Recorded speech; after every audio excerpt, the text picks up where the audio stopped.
Hi everyone, and thanks for hanging out in the kitchen with me today. Today we're going to be making like a arroz con pollo, red chili rice with chicken and black beans are going to be in there. And I'm just going to get started with some of the preparations on it just because we have to cook that rice that keep coming up. Not very many questions came yesterday, but yesterday I did that trout for everyone, and some people said it's like, well, what can you use besides trout for it? Or one person asked, can you tell me a dish that you could make with tilapia? Well, that's the dish because trout is a very fine textured fish. So anything that is sort of like a fine textured trout, that would be flounder sole. The tilapia has a very fine grade there. So I think that's probably all I'm going to need for this. I'm going to start cooking the rice and the onions together. So I'm going to put in here my rice. Now, just come and take a look at this, and you'll notice it looks different. It's a shorter grain rice than what most of you probably use. This is called medium grain rice. It's nothing fancy, and all of the Mexican groceries around here carry it because people like medium grain rice. It makes a really wonderful risotto if you're looking for something that's going to be creamy. So let's talk for just a second as I'm cooking these two things together. Let's talk for a little bit about rice because a lot of people have been raised thinking that long grain rice is the best rice, and so they just automatically turn to it. Why were people duped into thinking that long grain rice was the best rice? It's probably because it always cooks up fluffier, and nobody really, well, until we all fell in love with a lot of Asian food, everybody wanted their rice to be really fluffy. But it has a dry texture to it, and I don't like it. I'm kind of picky about rice. In Mexico, the traditional rice that is grown there, and there is a lot of rice grown there, is the one that's kind of a medium grain. So it's going to be a little stubbier, which means that the shorter the grain, the more sticky the rice will be. The stickiest, of course, will be your sushi rice and it's almost a little round looking kernel. What I'm using here doesn't look round. It's just a stubbier than a long grain rice. But what we are doing in this preparation is to cook it pilaf style, which means that I've got it over fire. I added enough oil to coat the bottom of the pan. I put the onions in here along with the rice, and I'm cooking it until the rice all turns milky white. So it'll go from that kind of translucent look to a milky white look. What I'm doing in that process, and this is an ancient process that most people say comes from India, was to cook the exterior part of the rice, even though it is a dry kernel, to cook or change the starch on the outside of the grain of rice so that the rice grains won't stick together. So that's really what you're doing in this style. You can do it with a long grain rice, but you don't really have to with a long grain rice. But still, the traditional method of making Mexican rice is always going to be this pilaf style. If you make it with medium grain rice, the texture is amazing. It's meatier than that sort of dry, light consistency that you would get from long grain rice. So I'm chopping up some garlic here. That'll go in there now because you come down and look in the pot and you can see that it's got all of the kernels have now turned to that sort of translucent, from the translucent to a milky white. We got most of them having changed like that. It doesn't have to be 100%, and you can brown it or not brown it, especially for this preparation here. Okay, so now it's ready to take the flavoring and the broth that we're going to put in there. Okay, so this is a ancho chili. We'll talk about that in a minute, but I'm going to put some of that in here, about 1.5 tablespoons of that in there, and then stir that in. and let that kind of be absorbed into the oil that's here in the pan. And when it's very evenly distributed in the smell, first of all, the smell of the garlic when that went in was really delicious. And then secondly, the smell of this kind of toasting ancho chili here is really beautiful. And then I'm going to put my broth in there. This is a dark chicken stock, same one I've been using most days. And so we'll just add that into the pan. It should come to a simmer right away because actually took the chill off of that broth so that it would come to a simmer right away. And when it hits, I have to add my salt to it now so that the salt cooks into the kernels of rice. And we'll stir that. I think I put quite the teaspoon that I'm supposed to put in there. So I'll get that. And then when that comes to a boil, we'll put the top on it, and we're going to turn the temperature way down so that the rice cooks slowly. That's very, very important.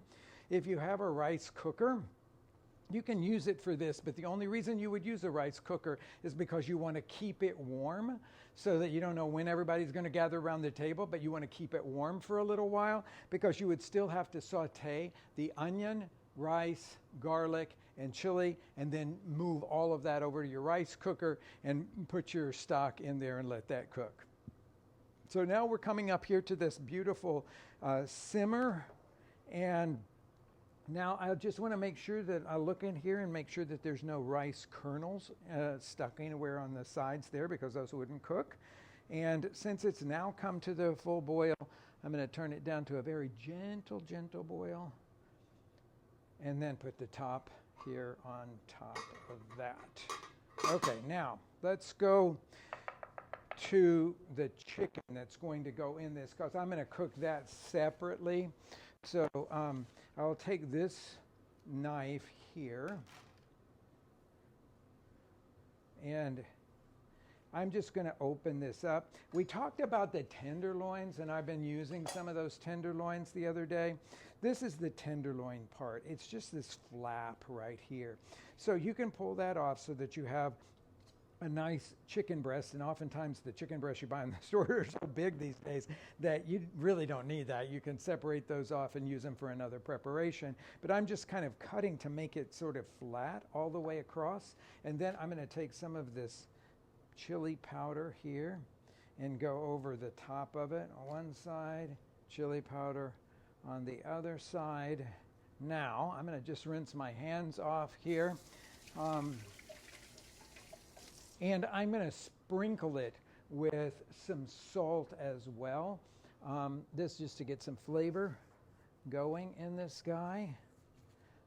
Flip it over and do the same thing using my tongs to spread out all of the, that's going to be pretty. Okay, now a little bit of oil in a skillet that I've got hot here, enough to coat the bottom of that pan nicely, and then we'll just lay this guy right into the pan like that.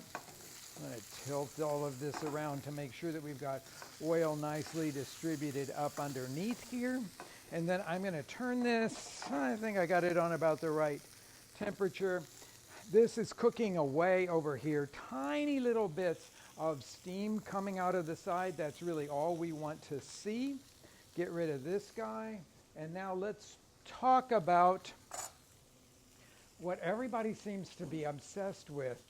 I said to you that most line cooks will have a bucket of water, usually a taller one than this, that's round, and they'll have a bucket and they put a little sanitizer into the water, and that way they just keep all of their utensils in there, so they're always sanitizing their utensils as they're going along. So people have been saying, but what do you put in it? What's sanitizer?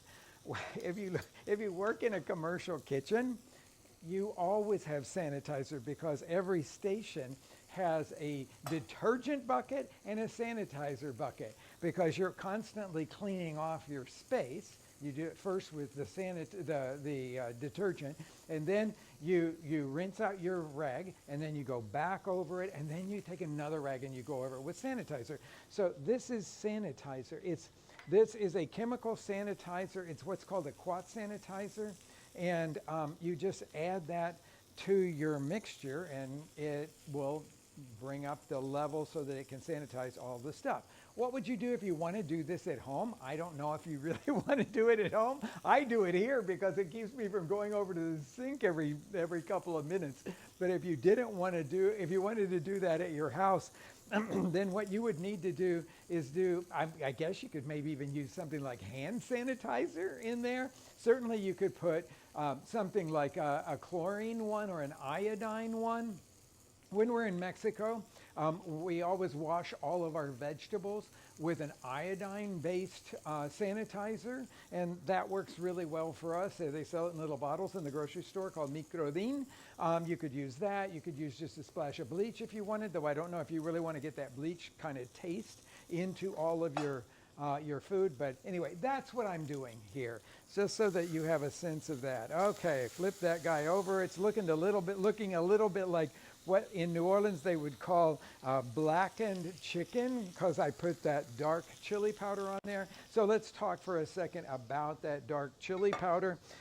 This is Ancho chili powder. Now, you can buy that in most grocery stores. Certainly you can buy it in the Mexican grocery stores, but I've been to a lot of grocery stores, different varieties lately, and I have found it in lots of them. You may say they don't carry it in yours, but maybe you just need to look around. Maybe it'll be in a different place, maybe in the international aisle, or maybe with all the spices. But you can buy it usually in regular grocery stores in those little spice jars. Now what I've got here, this is just ancho chili, so I wanted to make sure that everybody is up on the different chilies are. Now you might be surprised, because I know a lot of you are new to all of this, but you might be surprised that there are so many chilies used in Mexican cooking. And there's a very simple explanation for that. Chili does not equal heat to a Mexican cook. Okay, you just got to be right up front with that. Chili equals flavor to a Mexican cook. So you can go to the Oaxaca market, and if you go to Central de Abastos, the big market there, and you go to my favorite chili vendor, dried chili vendor there, he'll have 26 to 30 different varieties of dried chilies. And he can tell you what the flavor of each one of them is, and they're all different. So what I have here, just to help you sort of get a visual for all of this, is ancho chili. Here you can see it has a sort of dark cranberry color to it. It has a cousin called a mulatto that's darker than that. This is the pasilla chili that we used the other day for the sopa de tortilla. This is the workhorse chili of the Mexican kitchen, the guajillo. And then I brought some of these smaller ones that are hotter. Smaller is always hotter in Mexican chilies. This is one of my very favorites, cascabel chili. And then those little morita chilies. This is the kind that is used to make the canned chipotles, oftentimes sold as moritas when you find them dried like this. And then the arbol chilies that are very hot and used to make hot sauces a lot of times in the Mexican kitchen. But you go into a Mexican grocery store and you'll probably find all of these varieties. The ancho has sweetness. The pasilla has this really dark like flavor that I when we were working with it the other day, I said it reminds me of chocolate. You taste the guajillo sauce and it's bright. It's got acidity to it. It's got high note, what I call high note flavors, not the low notes that you would find in the pasilla and the ancho chili. Smokiness comes from the morita chili. Cascabel's always going to be nutty. And then you've got the arbol chili that's going to be really bright and hot. High acidity, bright and hot. So that just kind of overview to some of the most commonly found chilies in the Mexican grocery store. So I'll set those guys over there. We can come back to those at another time. Let's see how our chicken is doing. I kind of went past this the other day super fast, but if you think about this little nugget of muscle that you have here between your thumb and first finger, and you touch it when everything is relaxed like that, that is what rare meat feels like. Now, grasp a fist really tight and press it again. That's what well done meat feels like.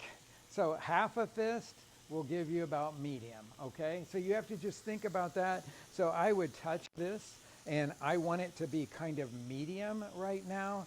So I think it's almost there. It's got a little bit of give to it that's probably not, it tells me it's a little too rare. But I like the chicken, especially since what I'm using here is a free-range chicken. I don't like it to be overcooked because it will just get sort of dryish, and this is a chicken breast, so I never want the chicken breast to be overcooked. I want some moisture to still be in there and tenderness. So I would just take this after about a minute or so more, and we'll take it and we'll let it cool down, and we're going to add it to this. Now we're also going to add some green onion to this. You could put a big handful of cilantro in there. I just want something kind of fresh to add to this at the very end. So I'm choosing green onion in this case. And so I'm just going to cut across so that I can have these little rounds in there. And of course, I'm going to do the green part as well as the white part because those will both contrast beautifully to the red of the rice. Okay, so let's look in our pan here. It's been about the right amount of time to add our next ingredient here. Let's see what it looks like. It's almost, I'm still seeing a little bit of bubbling of the broth in there, but I'm just going to take this opportunity to take this can of black beans. Now I poured this out of the can into a strainer and just rinsed it off. I usually don't. That takes a little while to kind of run all the, you just don't want that thick juice from that on top of this rice because it'll make the rice sticky. So I just rinsed it off. So I did that ahead of time, so I'm just going to leave that set there. When this chicken is ready, I will add that at the very last minute. I'm going to press again, and I think that it's done now. So I'm going to let that sit over here while we talk a little bit about a salad to go along with this. So I've done a couple of different salad dressings with you, but every time I do a salad dressing, I'm always talking about what kind of greens it goes on. So one of my very favorites, just my sort of everyday go-to favorite, is going to be romaine with some kind of herbal, something like that little baby arugula that you can buy in the grocery store. I love that kind of combination because I like the crunch of the romaine. But some of you probably like a more delicate thing. So a crunchy romaine can take a hefty dressing. So you think about like ranch dressing or something like that. That's perfect to go on romaine. It's not perfect to go on these kinds of things that I have over here for us to look at. So this is a little 50-50 blend, which means that it's that what they call spring mix a lot of places, plus this beautiful little baby spinach. So those two things together.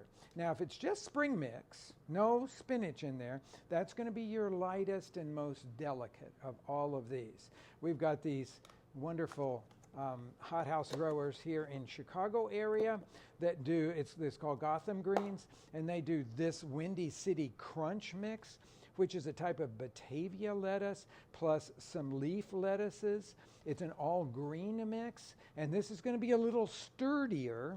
This is my favorite of their mixes because it's a little more sturdy. I'm not a huge fan of spring mix because it's too delicate for me. You can imagine somebody that really likes romaine, that likes the crunch of romaine, I'm not going to like the softness as much of the spring mix. You may love it. And so when we're thinking about these different textures, very light, sort of a little sort of medium, then my romaine is being sturdy. You can go heavier on your dressings every time as you progress on. So the heaviest dressing would be one that has a mayonnaise-like base to it, say like your ranch dressing, or the one that I made the other day that had the queso añejo in it. Okay, so we're going to look at that, but I wanted to show you this because this is very exciting for me anyway. So in the fall, we plant several beds in our big production garden at our house of different greens that are very sturdy. And the seed doesn't really sprout right away. It kind of goes dormant, and then the first thing in the spring it comes up. So this is kale. This is that little baby kale, red Russian baby kale. And I love that stuff, but I will tell you, it's hefty. It could take the heftiest of all dressings. So today, what I'm going to do is to take a little bit of this Windy City Crunch mix here, and I'm going to mix in a little bit of our baby kale, just for color and texture and all that. And I'm going to make a kind of medium dressing. It's not going to be a heavy dressing, but I think you'll like it on that. This is kind of going to what would be a delicious dressing for somebody who likes spice and acidity. So I call it salsa dressing. You can make it out of a simple red salsa, hopefully one that's got a little bit of spice to it, or you could make it out of what I'm going to do today, which is Tomatillo Salsa. That is my favorite version of this one all day. So we've got about a half a cup of the Tomatillo Salsa that I'll put into the blender jar. And then I'm going to put in the olive oil. This is 3/4 of a cup on the olive oil. And then I'm going to put a couple of tablespoons of fresh squeezed lime juice using the Mexican lime juicer here. That lime is really big and barely fits into the lime juicer. So, oh, yes, and it's hard to grasp it because it's so big. And this particular one has a sort of tough skin on it. Okay, so I'm going to squeeze in a couple of tablespoons of lime juice. I like the lime juice because there is a citric element in the flavor of tomatillos. So my acidity here will come from lime, which is less as acid than vinegar would be. And we'll put the salt in this, remembering that we're looking for this dressing to taste salty. If it tastes like you could have it off a spoon, it's going to taste under-seasoned when you get it on the salad greens.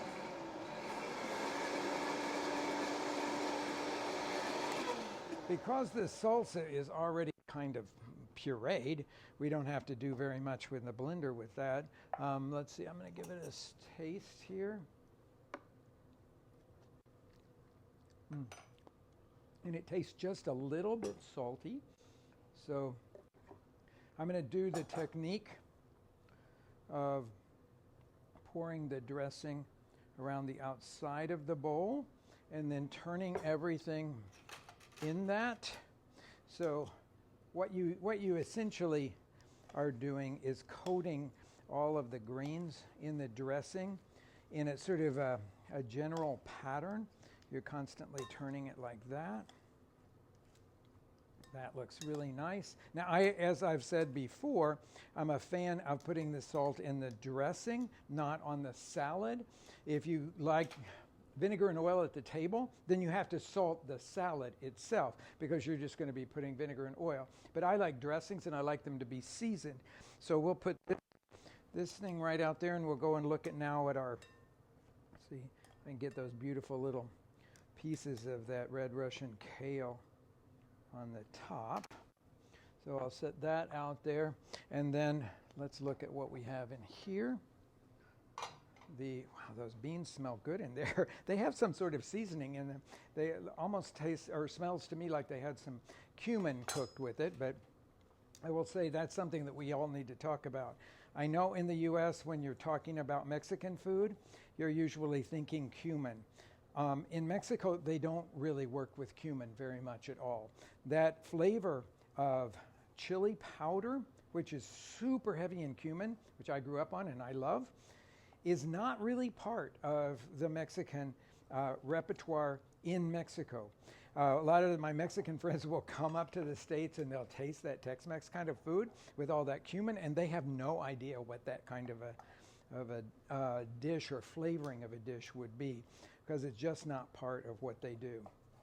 So we'll cut these pieces crosswise here into cubes. So we've got our arroz con pollo, putting the pollo in there, but I cooked it separately.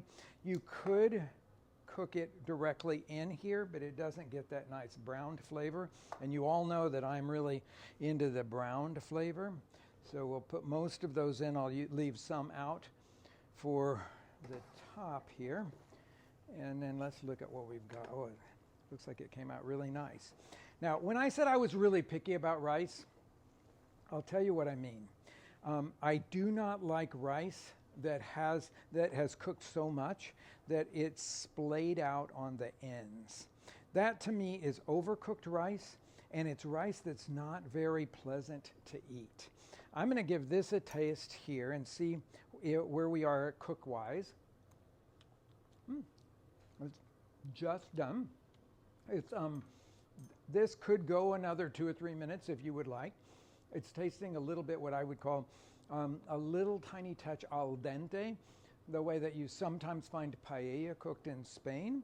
But it's all cooked, and it's all cooked evenly. So some of you have grown up thinking that 1 cup of rice to 2 cups of liquid. That to me makes overcooked rice. What I did here was 1 cup of rice to 1.5 cups of broth. And to me, that's what makes it really something that's really delicious there. Okay, so I'm just going to dump all of that out onto a bowl, a deep plate here, I should say, after I clean up my board. And then we will scoop it up. This is the kind of comfort food that I just really love. It's the kind of stuff that especially on a cold winter day, this is the kind of dish that I think is really welcome. And then a few more of these chopped green onions over the top of it like that. I say serve it with some salsa or some hot sauce. I am probably like a lot of you. I love sriracha. It's got a little sweetness to it. It's got some spice to it. It's not very acidic, and that's one thing I might turn to. Mexican bottled hot sauces are not fermented, so if you like things like Tabasco, that's a fermented mash hot sauce. It sort of tastes or smells funky. That does not typically go over well in Mexico at all. So their hot sauces are usually vinegary, but not very fermented tasting. So we could put a whole bunch of chopped cilantro over that. We could have put some cilantro into the salad bowl if we had wanted to. I could throw some more cilantro into this dressing here to emphasize that aspect of it if I like that flavor. Take these recipes, make them your own. Thank you so much for hanging out in the kitchen with me today. I'll be back tomorrow.